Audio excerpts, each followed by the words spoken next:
অনেক সময় দেখা যায় ছোট শব্দের উচ্চারণে আমরা বেশ বড়সড় ভুল করে ফেলি। এটি কিন্তু হওয়া উচিত নয়। আমরা এটি করব না। আজকে আমি কটি ক্রিয়াপদের কথা বলবো, যেগুলোর উচ্চারণ অনেকেই ভুল করে ফেলেন। প্রথমেই বলি গেছে এই শব্দটির কথা।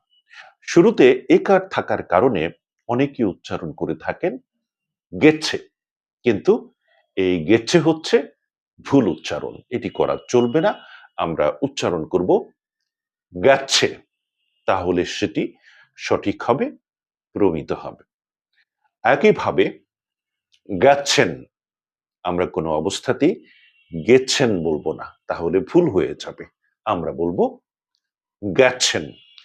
এগুলো একার দিয়ে লেখা হলেও আমাদেরকে উচ্চারণ করতে হবে আকারের মতো। তাহলে সেটি সঠিক হবে। আরেকটি ক্রিয়াপদ হচ্ছে গেল।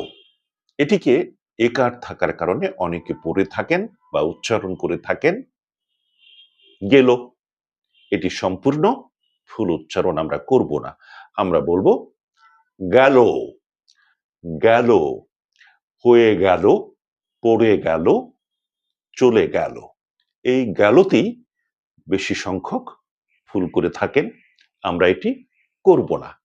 তবে একটি ব্যতিক্রম আছে, সেটি হচ্ছে গেলে।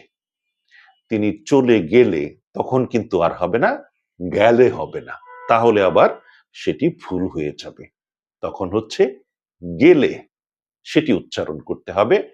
যদি গেলে হয়, সেটি গেলেই বলতে হবে। একারের মতো করে উচ্চারণ করতে হবে।